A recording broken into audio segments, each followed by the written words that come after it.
Mesdames et messieurs, bonjour. Je suis Madame Bekiri Fadia, chercheur au niveau du CERESTRA. Je viens vous présenter mon travail intitulé Propriétés diélectriques piézoélectriques d'un matériau céramique. L'objectif de cette étude est essentiellement la recherche de nouveaux matériaux céramiques piézoélectriques du système PZT et l'étude de l'influence du dopant oxyde de néodyme sur les propriétés diélectriques et piézoélectriques de ce système à la température optimale de frittage.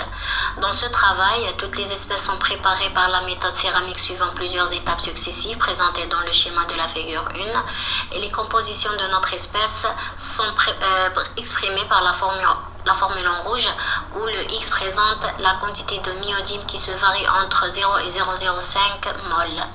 L'étude des propriétés diélectriques a pour principal objectif de déterminer et comparer la température de transition ferroélectrique-paraélectrique pour des échantillons dopés et non dopés.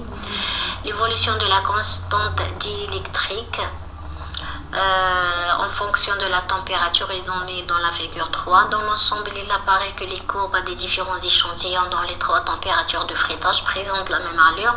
Il est clair que les valeurs de εr croît avec l'augmentation de la température passant par un maximum puis elle diminue. Lorsqu'un matériau ferroélectrique est sollicité électriquement ou mécaniquement, il apparaît au cours de la conversion de l'énergie des pertes diélectriques et mécaniques. On peut noter que l'allure de l'ensemble des courbes de la figure 4 est similaire à celle obtenue précédemment pour la permittivité diélectrique, quelle que soit la température de frittage. La valeur maximale à la température de transition traduit un maximum des pertes diélectriques du mélange dû au mouvement dipolaire.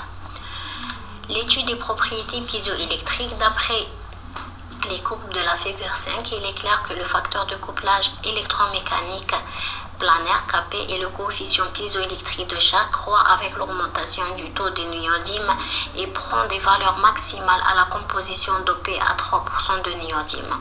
Ceci pourrait être expliqué par l'augmentation du pourcentage de la phase rhomboédrique qui contient trois types de domaines.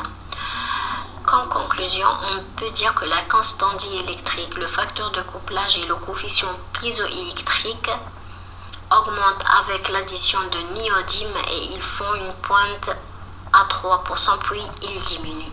Et merci pour votre attention.